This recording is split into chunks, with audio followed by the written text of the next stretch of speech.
আল্লাহ বললেন আমার প্রথম ফয়সালা ইবাদত হবে শুধু আমি আল্লাহর। 2 নাম্বার ফয়সালা ওয়াবিল ওয়ালিদাইনি ইহসানা, ইহসান হবে মাতা পিতার সাথে, মানে ভালো আচরণ হবে মাতা পিতার সাথে। বুঝা গেল ইবাদত হবে আল্লাহর, ইহসান হবে মাতা পিতার। আল্লাহর সাথে, আল্লাহর জন্য আপনি ইবাদত করবেন আর মাতা পিতার প্রতি আপনি ইহসান করবেন। ইহসান মানে সদাচরণ, ইহসান মানে খেদমত, ইহসান মানে তাদের জন্য খরচ করা, ইহসান মানে আপনার সব সম্পদ তাদের পায়ের সামনে, আপনার সব ক্ষমতা তাদের পায়ের সামনে বিলিয়ে দেয়া, বিছিয়ে দেয়া। চিল্লায় এখন ঠিক কিনা? এজন্য আল্লাহ বললেন আমার 2 নাম্বার ফয়সালা ওয়াবিল ওয়ালিদাইনি ইহসানা, মাতা পিতার সাথে ইহসান করবা। আমরা বললাম আল্লাহ আপনার জন্য ইবাদত হবে এটা আমরা বুঝলাম, মাতা পিতার সাথে ইহসান কেমন করে হবে এটা আমরা বুঝলাম না।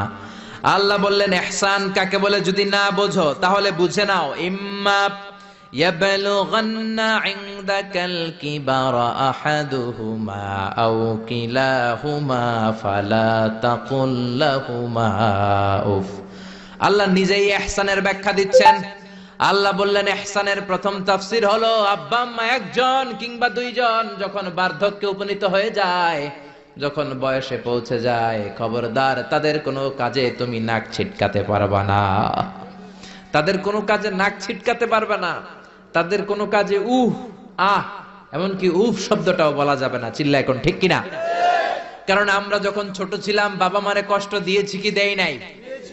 আপনার কত বছর আগের ঘটনা মনে আছে? আপনার বয়স যখন 3 তখন আপনি কি করছিলেন মনে আছে? তো ওইটাই যদি মনে না থাকে, বয়স যখন 2 ছিল ওগুলা মনে আছে? বয়স যখন 1 ছিল ওগুলো মনে আছে? জ্বালাতনটা তো ওই সময় বেশি করছে। চিল্লা এখন ঠিক কিনা? শীতের রাত, আমাকে নিয়ে আমার মা ঘুমালো, আমাকে রেখেছে ডান দিকে, পেশাব করে ডান পাশটা আমি ভিজিয়ে দিয়েছি। আমার মা আমাকে ঘর থেকে বের করে দেয় নাই, শীতের রাতে বাম দিকে আমাকে শোয়ালো। কনকনে মাঘ মাসের শীতের রাতে বাম পাশটাতেও পেশাব করে ভিজিয়ে দিলাম, আমার মা আমারে ঘর থেকে বের করে দেয় নাই। আমার মা তার বুকের মাঝখানে রেখে ঘুমাতে শুরু করেছে। মাঘ মাসের শীতের রাত, রাত 3টার দিকে পেশাব করে মায়ের বুকটাও আমি ভিজিয়ে দিয়েছি, জামাটাও ভিজিয়ে দিয়েছি। মা 3টার দিকে উঠে নতুন শাড়ি পরে, নতুন জামা পরে, আগের ভিজা পেশাব মাখানো জামাটাকে চেঞ্জ করে আবার আমাকে নিয়ে ঘুমিয়েছে। আমাকে ঘর থেকে বের করেছে নাকি? জোরে বলেন। এজন্য আল্লাহ বুঝাতে চাইলেন, গোলাম ছোট্টবেলা যেমনি কষ্ট দিয়েছো, মা বাবা রেগে যায় নাই, তোরে লাথি মেরে ঘর থেকে তাড়ায় দেয় নাই, তোরে এতিমখানায় দেয় নাই। মা বাবা বয়সে যখন উপনীত হয়ে যায়, বার্ধক্যে যখন পৌঁছে যায়, ওই মা বাবারে খবরদার বৃদ্ধাশ্রমে দিয়ে আসবি না। বৃদ্ধাশ্রম বাংলাদেশে আছে না নাই? ছেলে আমার মস্ত মানুষ, মস্ত অফিসার, মস্ত ফ্ল্যাটে যায় না দেখা এ পারে ও পার, নানান রকম জিনিস আর আসবাব দামি দামি, সবচেয়ে কম দামি ছিলাম একে মাত্র আমি। ছেলের আবার আমার প্রতি অগাধ সম্ভ্রম, আমার ঠিকানা তাই বৃদ্ধাশ্রম। ঠিক কিনা? অনেক কপাল পোড়া আছে, ডাকাত আছে। মা বাবা বার্ধক্যে উপনীত হওয়ার পরে তাদের কর্মকাণ্ডে নাক ছিটকায়, ঘরে আর বাবা মারে রাখতে মনে চায় না, বৃদ্ধাশ্রমে রেখে আসে। এরকম ডাকাত আছে রাড়াই। বাবা মারে বৃদ্ধাশ্রমে দেয়া যাবে? চিল্লায় বলেন দেয়া যাবে? যেই বেয়াদব গুলো, যেই ডাকাত গুলো মার বাবারে বার্ধক্যে উপনীত হলে, বয়স হয়ে গেলে বৃদ্ধাশ্রমে দিয়ে আসে, ওই বেয়াদবটা বুড়া হলে ওর কপালে বৃদ্ধাশ্রম জুটবে না। চিল্লায় এখন ঠিক কিনা? ভাঙ্গা থালা হাতে নিয়ে তুই ভিক্ষা করে খাবি। চিল্লায় এখন ঠিক কিনা? আল্লাহ বললেন আমার 2 নাম্বার ফয়সালা ওয়াবিল ওয়ালিদাইনি ইহসানা, মাতা পিতার সাথে ইহসান করবা।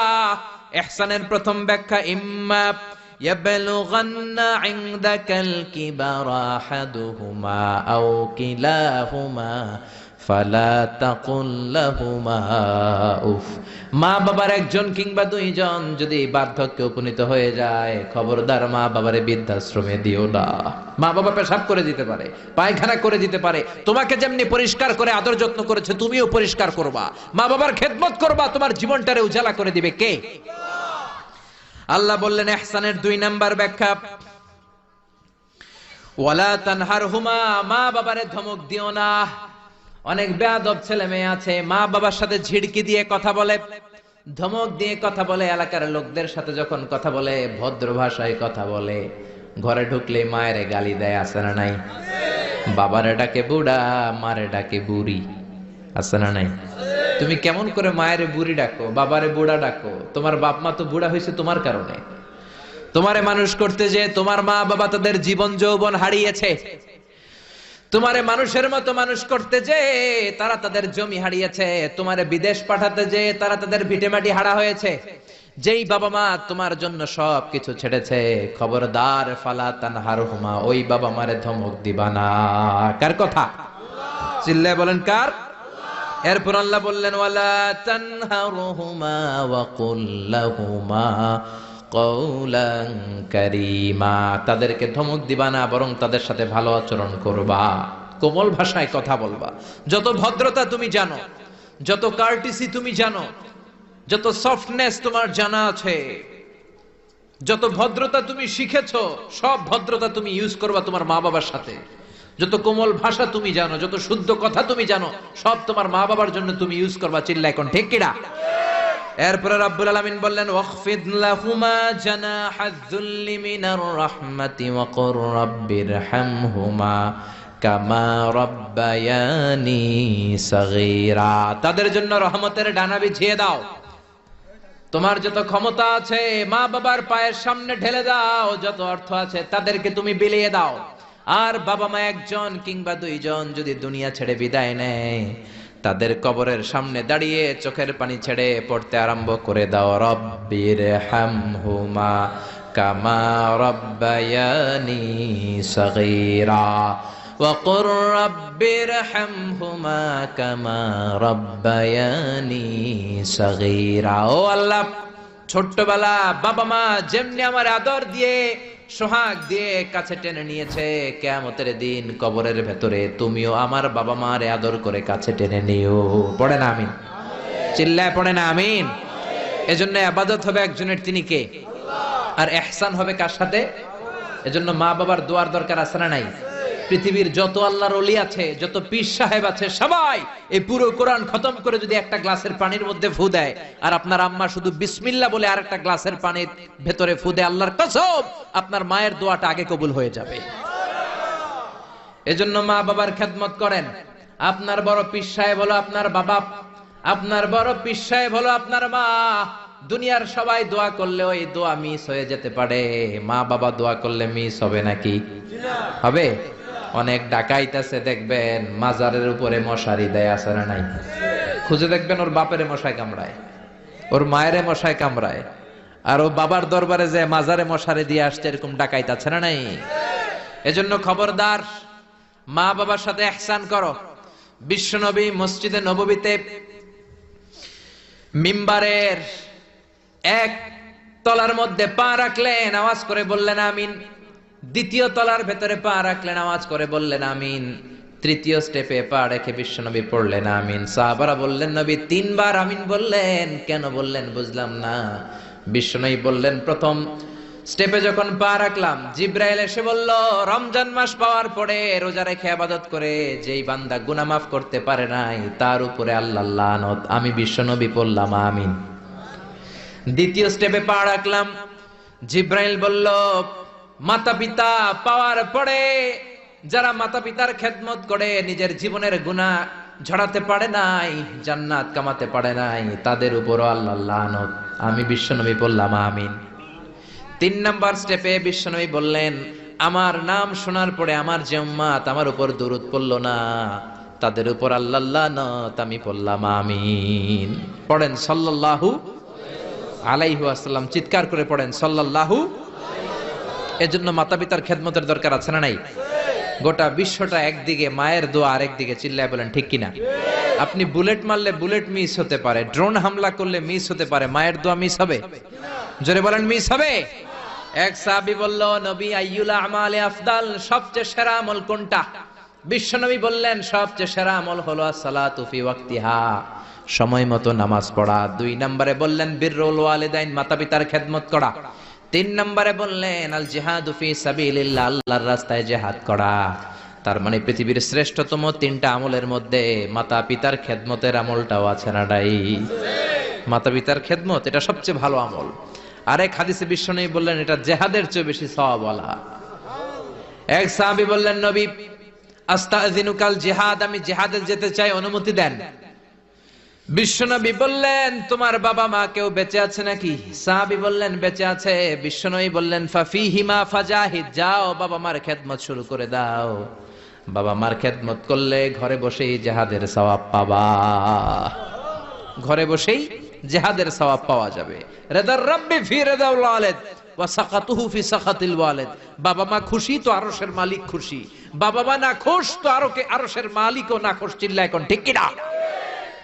এজন্য বিশ্বনবী বলতেন, তোমাদের প্রত্যেকের ঘরের ভেতরে দুইটা জান্নাত আছে, কারণ জান্নাতে দুইটা স্পেশাল দরজা আছে। একটা দরজার নাম হলো আল আব মানে আব্বা, আর একটা দরজার নাম হলো আল উম মানে আম্মা।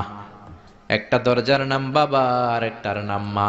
এজন্য বিশ্বনবী বলেন, এই দুইটা দরজার সাথে তোমরা কি আচরণ করবা তোমাদের ডিসিশন।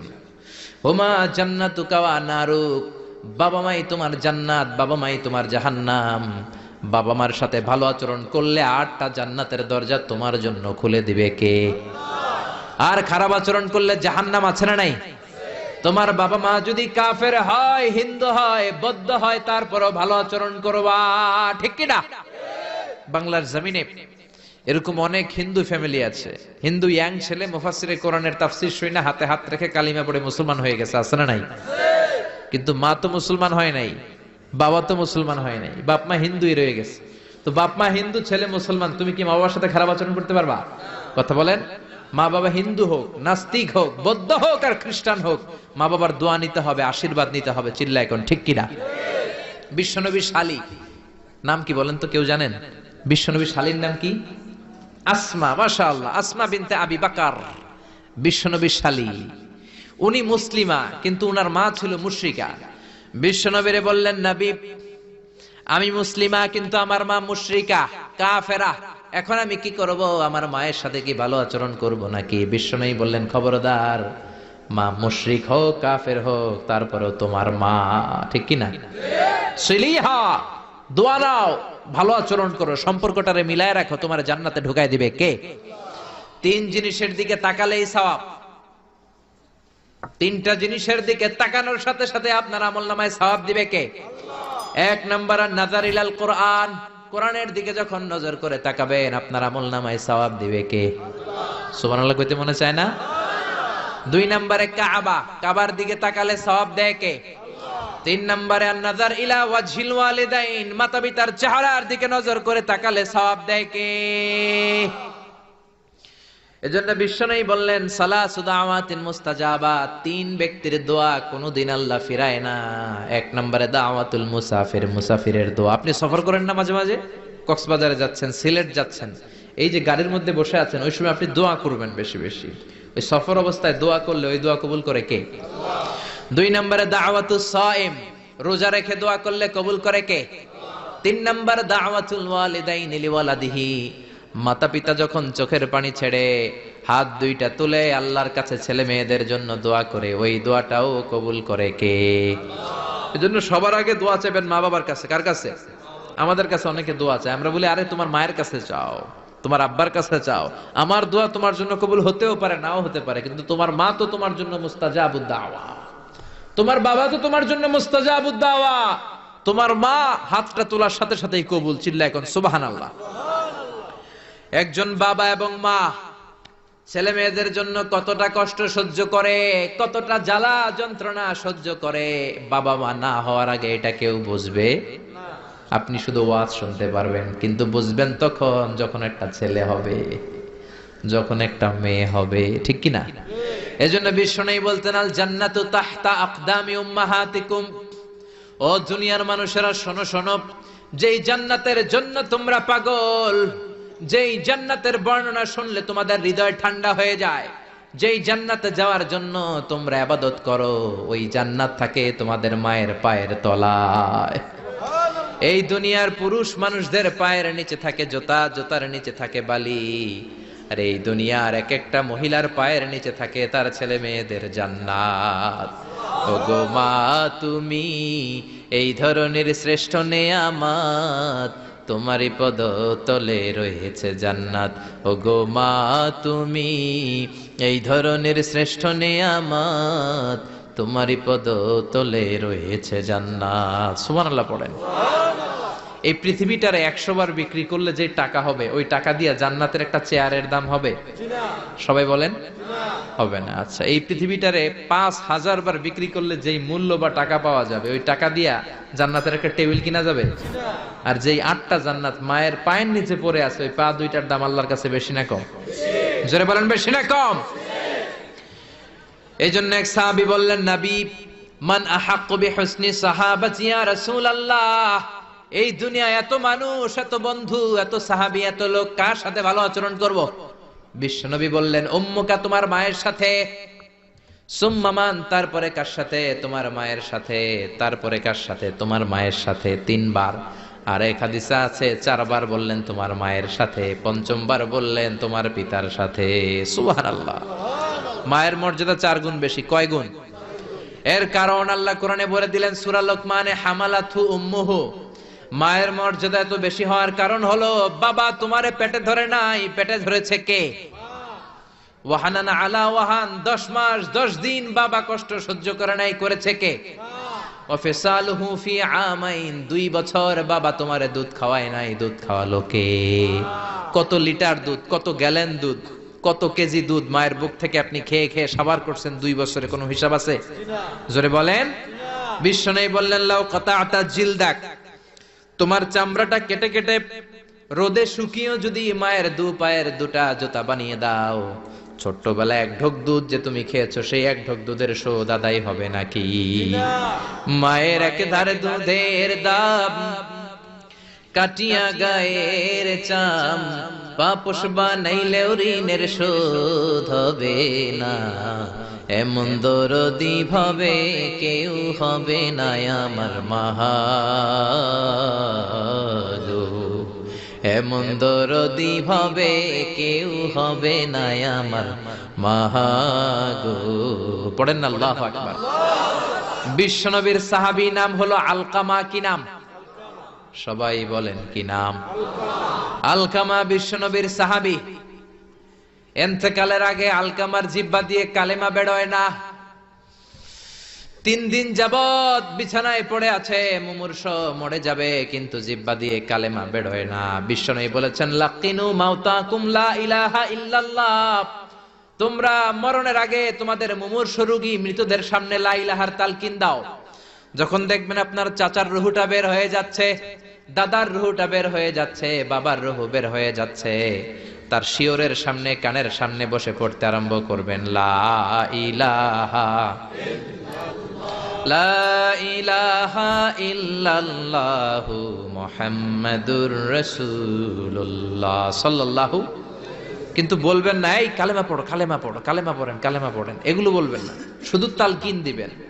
ওটা থেকেই উনি বুঝবেন, কারণ মৃত্যুর একটা কষ্ট আছে না নাই? মৃত্যুর যন্ত্রণায় সে অস্থির, আপনি জোরাজুরি করতেছেন কালেমা পড়, সে যদি বলে না পড়বো না, ঝামেলা আছে না নাই? এজন্য কানের সামনে শুধু তালকিন দিবেন। বিশ্বনবী বললেন, লাকিনু মাউতাকুম লা ইলাহা ইল্লাল্লাহ, তোমাদের মৃতদের সামনে, মুমূর্ষদের কানের সামনে শুধু লা ইলাহা পড়বা।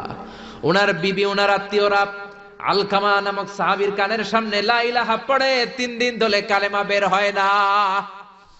কখন যেন মরে যায়, বিশ্বনবীর কাছে পাঠানো হলো।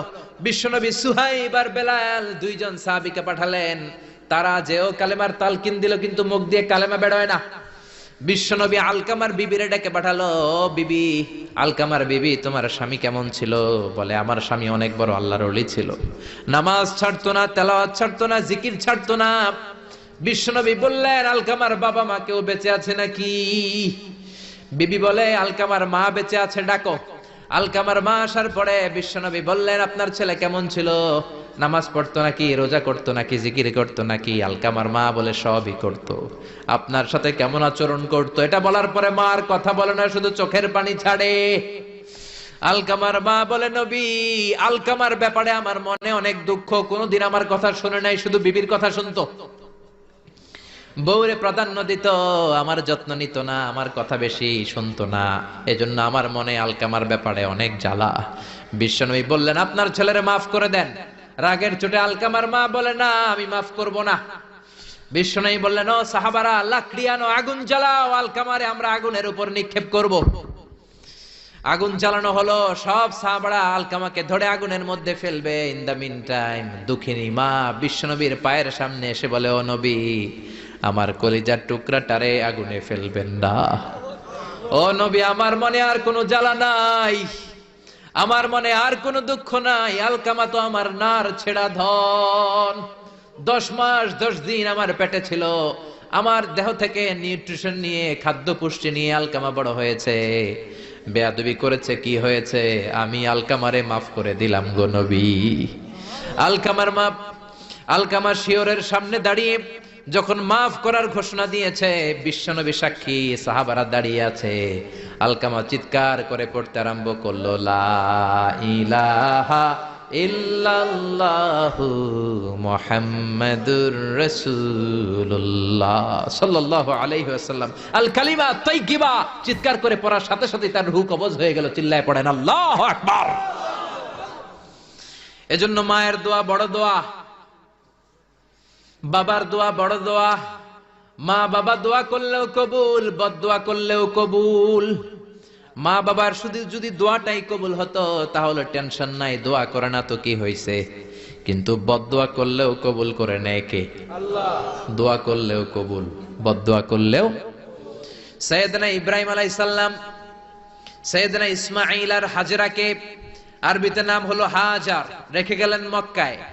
ওনার বিবি হাজরা ইন্তেকাল করলো, ছোট্ট দুধের শিশু, ওনার পায়ের ধাক্কায় জামজামের পানি বের হলো, বড় হতে লাগলেন। শৈশব পেরিয়ে কৈশোর, কৈশোর পেরিয়ে যৌবন, তাগড়া যুবক। তখন জুরহুম নামক একটা কওমের একটা মেয়েকে তিনি বিয়ে করলেন। বিয়ে করে সুখের সংসার শুরু করলেন আল্লাহর আদেশে। অনেক পরে সাইয়েদনা ইব্রাহিম তার কলিজার টুকরা ইসমাইলের বাড়িতে বেড়াতে গেল। কার বাড়িতে? কে গেল বেড়াতে? সাইয়েদনা ইব্রাহিম বেড়াতে গেলেন। যাওয়ার পরে দেখে সাইয়েদনা ইসমাইল ঘরে নাই। দরজার বাইরে থেকে সালাম দিলেন, আসসালামু আলাইকুম। এটা কিন্তু প্রামাণ্য বর্ণনা দিচ্ছি আমি বুখারী থেকে, বুখারীর বর্ণনা, এটা গল্প না। দরজার বাইরে থেকে সালাম দিলেন, আসসালামু আলাইকুম। ভেতর থেকে কর্কশ গলায়, ঝাঁঝালো কণ্ঠে, কণ্ঠের মধ্যে কোনো মায়া নাই, দয়া নাই, এরকম একটা কণ্ঠের মেয়ে উত্তর করে বলল, ওয়া আলাইকুমুস সালাম। সাইয়েদনা ইব্রাহিম জিজ্ঞেস করলো, কাইফা হালুকি ইয়া উম্মি, ও মা তুমি কেমন আছো? মেয়ে কয়, বেশি ভালো না। সংসার কেমন চলে? সুবিধার না। খাওয়া দাওয়া ঠিক মতো হয়নি না, কিচ্ছু হয় না। আমনে কেডা? সাইয়েদনা ইব্রাহিম বলে, আমি কে তোমার জানার দরকার নাই। ইদা জাআ যাওজুকি মিনাল গাবা, স্বামী যখন তোমার বন থেকে শিকার করে ফিরবে, ফাকরাই আলাইহিস সালাম, তোমার স্বামীরে আমার পক্ষ থেকে একটা সালাম দিবা। ও মুরিহি আন ইয়াগায়্যারা আতাবাতা বাবিহি, বলবা ঘরের দরজার চৌকাঠটা যেন পাল্টে ফেলে। সাইয়েদনা ইব্রাহিম চলে গেলেন। বিকেল বেলা জঙ্গল থেকে শিকার করে সাইয়েদনা ইসমাইল ঘরে ফিরলেন। ঘরে ফেরার পর বিবি বলে, একটা বুড়া আইছিল। বুড়া? কে আইছিল? সাইয়েদনা ইসমাইল বলে, বুড়া? বুড়া মানুষ আবার আমার ঘরে আসবে কেন? কেন আসছে? আপনারে সালাম দিছে। ওয়া আলাইকুমুস সালাম। আর কি বলছে? বলেছে আপনি যেন ঘরের দরজার চৌকাঠ পাল্টে ফেলেন। ও মিয়া, চোর বোঝে চোরের সিগন্যাল, পুলিশ বোঝে পুলিশের সিগন্যাল, নবী বোঝে নবীর সিগন্যাল, ঠিক কিনা? সাইয়েদনা ইসমাইল তো বুঝে ফেললেন, কিরে ঘরের দরজার চৌকাঠ পাল্টে ফেলো, এরকম রূপক কথা, মেটাফরিক্যাল ইঙ্গিত দুনিয়ার সাধারণ মানুষ দিতে পারে না। চিৎকার দিয়ে বিবিরে বললেন, ও কপাল পুড়ি, তুই কি করলি? নিজের কপাল পুড়লি, নিজের কপালে নিজে কুড়াল দিলি। যেই লোকটারে বুড়া বুড়া বলে সম্বোধন করলি, ওই লোকটার কেউ নয়, আমার জন্মদাতা পিতা, এই জামানার সবচেয়ে বড় পয়গম্বর ইব্রাহিম খলিল। আমার বাবা যে সিগন্যাল দিয়েছে এটা তো গ্রিন সিগন্যাল না, এটা রেড সিগন্যাল। তার মানে তোর তালাক দিতে বলেছে, গেট আউট, গেট আউট, ডিভোর্সিও তালাক দিয়ে দিলাম, যা। আপনার আব্বাও যদি বলে তোমার বউরও তালাক দিয়ে দাও, দিয়ে দিবেন নাকি? এবার দিয়ে দিয়েন না। আপনার বাবাও বাবা, ইসমাইলের বাবা ইব্রাহিমও, কথা বলেন। সাইয়েদনা ইব্রাহিম ছিলেন আল্লাহর জালিল কাদের পয়গম্বর। আকাশ থেকে ওহী আসলে নবীরা কথা বলে, মন গড়া নবীরা কিছু বলে না। আপনার বউ, আপনার বউকে যদি আপনার বাবা বলে তোর বউরে তালাক দে, দিয়ে দিয়েন না। আবার কি করবেন? বুঝাবেন, বাবারও বুঝাবেন, বিবিরও বুঝাবেন, ঘরের ভিতরে সংলাপ করবেন, সমঝোতা করবেন। আমাদের দেশের দুই নেত্রী সংলাপ করে না তো কি হয়েছে? আমরা করব, আমরা ঘরে ঘরে সংলাপ করব, সমঝোতা করব, ঠিক কিনা? মিলায়ে দিবেন, মিলায়ে দিলে বরকত আছে না নাই? কেউ ঝগড়া লাগলে মিলাবেন, মারামারি লাগলে মিলাবেন, কেউ যদি আরেকজনরে মারতে যায় উদ্ধত হয় মিলায়ে দিবেন। যারা মিলায়ে দেয় তাদের মর্যাদা বাড়ায় দেয় কে? আল্লাহ। কিন্তু সমাজের কিছু দুষ্ট চরিত্রের লোক আছে, দুইজন যদি মারামারি লাগে আরো লাগায়া দেয়, আছে না নাই? আগুন লাগলে আপনারা কি ঢালেন? অনেকে তেল ঢালে, আছে না নাই? এখন আগুন লাগলে কি তেল ঢালবেন না পানি ঢালবেন? মিলায়ে দিবেন, বউরাও বুঝাবেন, বাবারাও বুঝাবেন, দুইজন রে বুঝায় আস্তে ধীরে আগাবেন। তালাক তো অনেক পরের কথা।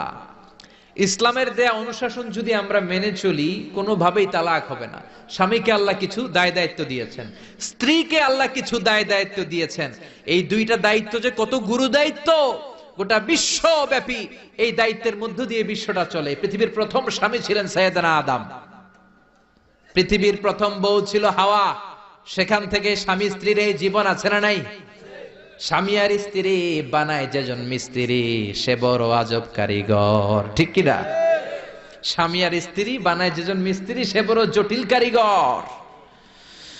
এজন্য এই সম্পর্কটা বড় ভয়ঙ্কর সম্পর্ক, এটাকে মিলিয়ে রাখতে হবে। তালাকের সিস্টেম হচ্ছে, প্রথমে আপনি ফাইযুহুন্না, কোরআন বলে আপনি প্রথমে স্ত্রীকে ওয়াজ করবেন। ঝগড়া হলে কি করবেন? ঘরে ওয়াজ নাই, আছে মারামারি আর কিলাগিলি। ওয়াজ করবেন, ওয়াজেও কাজ হচ্ছে না, বুঝানোর চেষ্টা করবেন, বুঝে না। এরপর আল্লাহ বললেন ওয়াহজুরুহুন্না ফিল মাদাজি', বিছানা আলাদা করে দাও, তুমি এক রুমে ঘুমাবা, তোমার বিবিরে দিবা আরেক রুম। কিছুদিন বিচ্ছেদ চললে ওই বিবির অন্তরে ভালোবাসা তৈরি করে দিবে কে? সুবহানাল্লাহ পড়েন। এখন ওয়াজ করলেন, বুঝাইলেন, বুঝে না, বিছানা আলাদা করলেন, তাও শোনে না। এবার ওয়াদ্রিবুহুন্না, কোরআন বলল বউরে শাসন করো। অনেকে বলে বউরে পিটাও, না, পিটানোর কথা বলে নাই। ওয়াদ্রিবুহুন্না মানে তাদেরকে শাসাও, শাসন করো। মুফাসসিররা এটার তাফসীর করতে যে হয়রান হয়েছে যে কি দিয়ে পিটাবে। কোন মুফাসসির কয় খেজুরের ছোট্ট ডালা দিয়ে এরকম বাড়ি মারবে, আর বলবে ভালো কথা কই হনুস না কেন। অনেকে বলবে, অনেক মুফাসসির বলেছে মেসওয়াক দিয়ে বাড়ি মারবে, তোমার এত বোঝাই বুঝো না কেন? দুইটা ছেলে মেয়ে হয়েছে আমাদের, এত সুন্দর সংসার, হানিমুন করেছিলাম কক্সবাজারে, স্মৃতিগুলো কি তোমার মনে পড়ে না? তুমি আমার কৈতরি, তুমি আমার টুনটুনি, তুমি আমার সোনামণি, এগুলো কয়ে বুঝাবেন, এরপরও মানে না। অনেক মুফাসসির কইছে বালিশ দিয়া পিটাইবেন, কোল বালিশ দিয়া, যাতে হাত পা না ভাঙে। ওয়াদ্রিবুহুন্না, অনেক ডাকাইতেছে লাঠি দিয়া পিটায়, আছে না নাই? ইসলাম বলে না না, বনিবনা না হলে প্রথম স্টেপ ওয়াজ করো, বুঝাও। 2 নম্বরে বিছানা আলাদা করে দাও, তারপরেও মানে না। 3 নম্বরে ওয়াদ্রিবুহুন্না মানে শাসন করো, যার যেরকম দরকার ওইরকম শাসন করবেন, তাতেও হয় না। তারপরে ফাবাআসু হাকামাম মিন আহলিহি হাকামাম মিন আহলিহা, এই 3টা স্টেপেও কাজ হয় না। আপনার মুরব্বিদের ডাকবেন, সালিস, মেয়ের পক্ষের মুরব্বিদের ডাকবেন, 2 পক্ষের বেআইনরা মিলে মিলছিল করে দেওয়ার চেষ্টা করবে, তাতেও কাজ হয় না। 4টা স্টেপ শেষ, 5ম স্টেপ হলো তালাক। আর আমরা দইটাই কই 3 তালাক, আছে না নাই? ওমরে ফারুকের জামানায় এক লোক তার বউরে দিছে 100 তালাক, রাগের চোটে। এরকম ডাকাইত আমাদের দেশে আছে না নাই? এখন বিবি এসে বলে, ও ওমরে ফারুক, 100 তালাক দিয়েছে আমার স্বামী, কি করব? সাইয়েদনা ওমরে ফারুক বলে, তোর ডাকাইত স্বামীটা কোথায়? কয় এই জায়গায়। কিরে কয় তালাক দিছস? কয় 100টা। দিবি 3টা, 100টা দিলি কেন? কয় রাগের মাথায় দিছে। কয় তারা তোর বিচার করতেছে, 3 তালাকে তোর বউ তালাক, বাকি 97 তালাক তোর পিঠে পড়বে। সুবহানাল্লাহ কইতে মন চায় না? এজন্য এই হচ্ছে তালাকের সিস্টেম। কতগুলো স্টেপ আপনি পার হলেন, তারপরেও আপনি একসাথে 3 তালাক দিবেন না। ইসলামের তালাককে 2 ভাগে ভাগ করা হয়েছে, একটা আত-তালাক আস-সুন্নি আর একটা তালাক আল-বিদআই। তালাক আস-সুন্নি মানে সুন্নতি তালাক, আর তালাক আল-বিদআই মানে বেদাতি তালাক। বেদাতি তালাক হচ্ছে রাগের মাথায় 3 তালাক, 14 তালাক, 22 তালাক।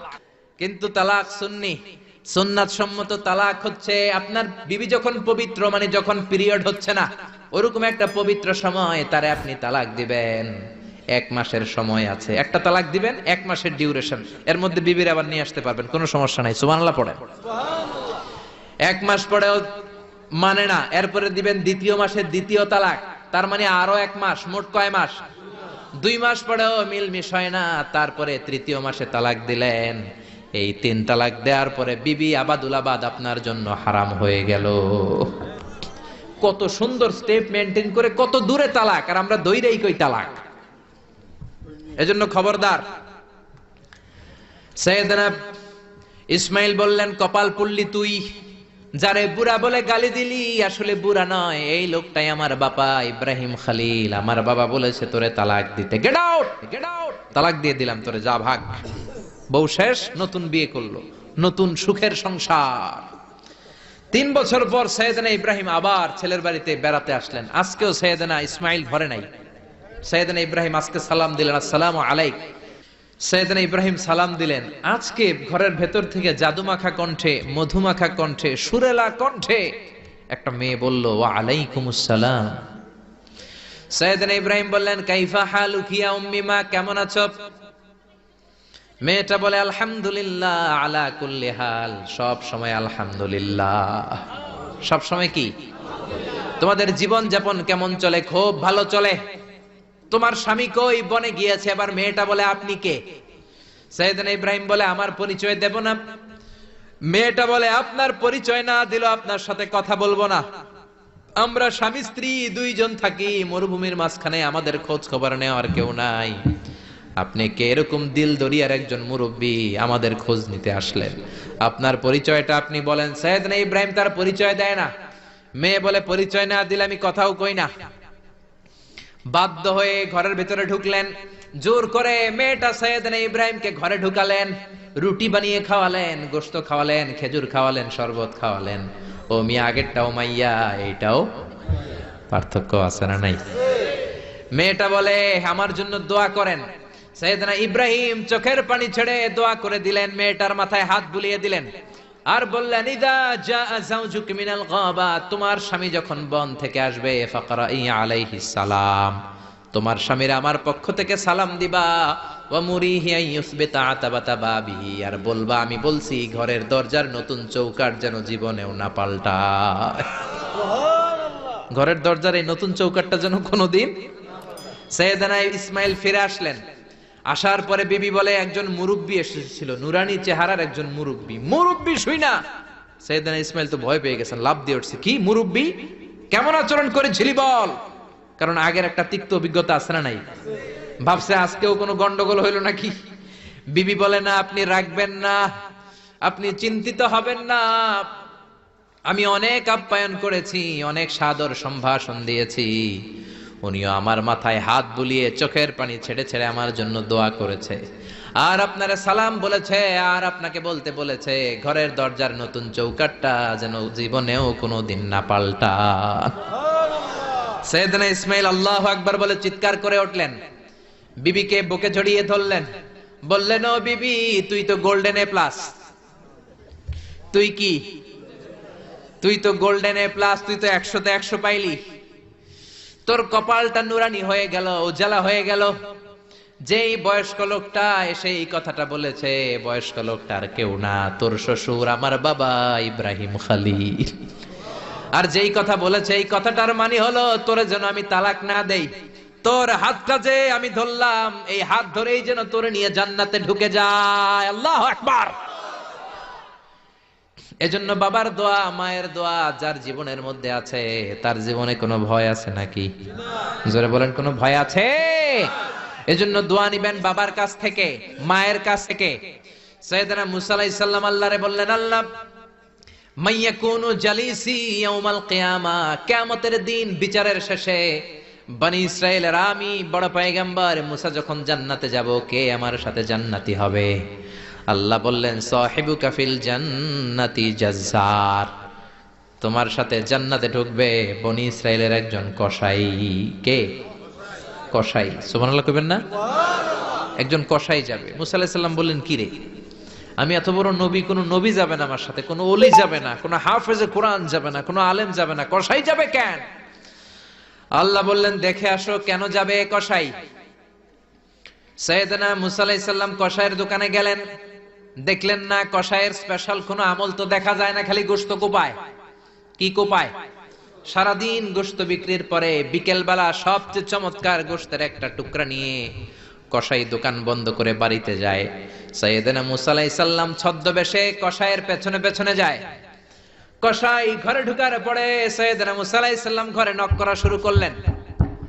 কসাই দরজা খুলে দেওয়ার পর সাইয়েদনা মুসা আলাইহিস সালাম পরিচয় গোপন করে বলে, আমি একজন মুসাফির, আজকে রাতে আপনার ঘরে থাকতে চাই। কসাই বলে, আহলান সাহলান মারহাবান তাইয়্যিবা, আসেন থাকেন, কোনো সমস্যা নাই, পাশের ঘরে বসেন, ওই ঘরে আমার একটু কাজ আছে।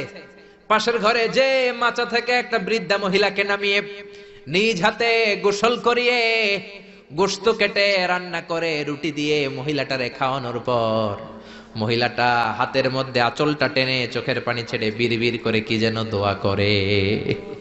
সাইয়েদনা মুসা আলাইহিস সালাম শুনতে পেলেন না। ওই মহিলাকে খাওয়ানোর পরে প্লেটের মধ্যে গোশত আর রুটি নিয়ে কসাই যেয়ে বলে, ও ভাই মুসাফির, এই নেন খাবার, রাতের খাবার খেয়ে আপনি ঘুমিয়ে যান, সকালে আপনি যাবেন আপনার পথে, আমি যাব আমার দোকানে। সাইয়েদনা মুসা আলাইহিস সালাম বলে, রাতের খাবার পরে খাবো, আগে বলো ওই মাচার মধ্যে বৃদ্ধা মহিলাটাকে। কসাই বলে, এই মহিলাটা ছাড়া এই পৃথিবীতে আমার কেউ নাই, আমি ছাড়া এই মহিলাটারও আর কেউ নাই। এই মহিলাটা ওই মহিলা যে আমারে 10 মাস পেটে ধরেছে। আল্লাহু আকবার। এই মহিলাটা আমার জনম দুঃখিনী মা, মা ছাড়া আমার কেউ নাই, আমিও ছাড়া আমার মায়ের কেউ নাই। প্রতিদিন আমি আমার মারে গোসল করাই, নিজ হাতে টাওয়াল দিয়ে গা মুছে দেই, তেল মালিশ করে দেই, গোশত রান্না করে রুটি দিয়ে খাওয়াই, আর আমার মা আমার জন্য দোয়া করে। সাইয়েদনা মুসা আলাইহিস সালাম বললেন, বিড়বিড় করে তোমার মা 2 হাত তুলে কি দোয়া করেছে আমারে বলো, আমি তো বুঝলাম না। কসাই বলে, আমার মা প্রতিদিন খাওয়ার পরে খুশি হয়ে যায়, প্রতিদিন খেয়ে দে খুশি হয়ে চোখের পানি ছেড়ে আমার জন্য দোয়া করতে শুরু করে। একটা পাগলা দোয়া, বিগত 20 বছর যাবত আমার আম্মা এই দোয়াটা করে। আমি জানি এই দোয়া কোনোদিনই আল্লাহর কাছে কবুল হবে না। সাইয়েদনা মুসা আলাইহিস সালাম বললেন, ও ভাই বলোই না কি দোয়া করে, আমারে বলো বলো। কসাই বলে, আমার মা বলে, আল্লাহুম্মা জাআল ইবনি জালিসা মুসা ইয়াউমাল কিয়ামাহ। খাওয়ানোর পরে খুশি হয়ে হাত তুলে আমার মা বলে, আল্লাহ আমি আমার ছেলের খেদমতে এত খুশি, আমার ছেলের জন্য আমি হাত তুলে দোয়া করে দিলাম। শুনেছি এই জামানার বড় পয়গম্বর, বনি ইসরাইলের সবচেয়ে বড় পয়গম্বর হলো মুসা। আমার ছেলে কিয়ামতের দিন বিচার শেষে মুসা যখন জান্নাতে যাবে, আমার ছেলেরও মুসা নবীর সাথে তুমি জান্নাতে ঢুকাইয়া দিও। মুসা নবী যখন জান্নাতি হবে, আমার ছেলেরও ঢুকায় দিবা। দোয়া করতে দেরি, কবুল হতে। মুসা আলাইহিস সালাম বললেন, ঘটনা তো এইখানে, কানেকশনটা তো এই জায়গায়। এই কসাই তো এমনি এমনি আমার সাথী হবে না, এটা মায়ের দোয়ার বরকত। চিল্লা এখন ঠিক কিনা? এজন্য প্রিয় ভাইয়েরা, মায়ের দোয়া ছাড়া, বাবার দোয়া ছাড়া পৃথিবীর কেউ আল্লাহর ওলি হতে পারে না, পৃথিবীর কেউ ভালো মানুষ হতে পারে না, সফল হতে পারে না, ক্যারিয়ার সুন্দর করতে পারে না, নেতা হতে পারে না, ব্যবসায়ী হতে পারে না। জীবনে যারাই সফল, তাদের সফলতার পেছনে মা বাবার দোয়া ছাড়া নাই। বিশ্বনবী মা বাবার আদর পান নাই, জন্মের আগে বাবারে হারালেন, 6 বছর বয়সে মারে হারালেন। মা বাবা ছাড়া ইয়তীম হয়ে বিশ্বনবী বড় হলেন। প্রথমে দাদার কাছে, তারপরে চাচার কাছে ইয়তীম নবী বড় হতে লাগলেন। বিশ্বনবী যখন হুদাইবিয়ার উমরা করতে যাবেন, পথিমধ্যে বিশ্বনবীর মায়ের কবর পড়ল। জায়গাটার নাম ছিল আবওয়া। কি নাম? আবওয়া নামক জায়গায় এসে বিশ্বনবী আল্লাহর কাছে ফরিয়াদ করলেন, আল্লাহ আমি আমার মায়ের কবর জিয়ারত করতে চাই, অনুমতি দেন। বিশ্বনবীর মায়ের নাম কি? তোরা দেখে যা আমিনা মায়ের কোলে, মধু পূর্ণিমারি শেথা চাঁদ দোলে, যেন উষার কোলে রাঙা রবি দোলে। তোরা দেখে যা আমিনা মায়ের কোলে, কুল মখলুকে আজি ধ্বনি উঠে কে লই, কালেমা শাহাদাতের বাণী ঠোঁটে কে লই, পড়ে দুরুদ ফেরেশতা বেহেশতের দুয়ার খোলে। তোরা দেখে যা আমিনা মায়ের কোলে, তোরা দেখে যা আমিনা মায়ের কোলে। চিল্লায় পড়েন আল্লাহু আকবার। বিশ্বনবী মায়ের কবরের সামনে যখন দাঁড়ালেন, 1400 সাহাবাকে নিয়ে প্রত্যেকের গায়ে একটা ইজার একটা রিদা উমরা করবেন। বিশ্বনবী 1400 সাহাবীদের দিকে তাকিয়ে বললেন, ও সাহাবারা, এই যে সামনে পাহাড়ের ছোট্ট টিলাটা দেখতে পাও, এইখানে আমার মা আমেনার কবর। আল্লাহ আমাকে আমার মায়ের কবর জিয়ারতের অনুমতি দিয়েছে, আমি জিয়ারত করব। কিন্তু খবরদার খবরদার, তোমরা কেউ কান্নাকাটি করতে পারবা না। 1400 সাহাবীকে কান্না করতে নিষেধ করে নিজের মায়ের কবরের সামনে দাঁড়িয়ে বিশ্বনবী ছোট্ট বাচ্চার মতো হাউমাউ করে কান্না শুরু করে দিলেন। বিশ্বনবীর চোখের পানি দেখে 1400 সাহাবা কান্না শুরু করে দিল। বিশ্বনবী সাহাবীদের দিকে মুখ ফিরিয়ে বলে, ও সাহাবারা, কাঁদো কেন? তোমাদেরকে না বললাম তোমরা কেঁদো না? সাহাবারা বলল, ও নবী, আপনাকে আমরা আমাদের কলিজার চাইতে বেশি ভালোবাসি। আপনারে যখন আমরা কান্না করতে দেখি, আমাদের দুটি চোখ আমরা আর শুকনা রাখতে পারি না। আপনি কাঁদেন তাই আমরাও কাঁদি। বিশ্বনবী বললেন, আদ্রাকাতনি রাহমাতুহা ফাবাকাইতু। আমার মা আমেনা যে আমারে ছোটবেলা আদর করেছে, সোহাগ দিয়েছে, ভালোবেসেছে, ওই আদরের কথা আমার মনে পড়েছে। আমার মা আমেনা আমারে জাইতুনের তেল মালিশ করে দিত, আমার মা আমেনা আমারে জামা পরিয়ে দিত, আমার মা আমেনা তার দুটি ঠোঁট দিয়ে এমন কোন জায়গা নাই আমার দেহে চুমু দেয় নাই। আমার মায়ের কথা আমার মনে পড়েছে, তাই আমি কেঁদেছি। তোমরা কাঁদো কেন? বিশ্বনবী নিজেও মায়ের কবরের সামনে দাঁড়িয়ে নিজেও ধৈর্য ধারণ করতে পারে নাই। এজন্য মায়ের দোয়া নেয়ার দরকার আছে রাডাই কানাই।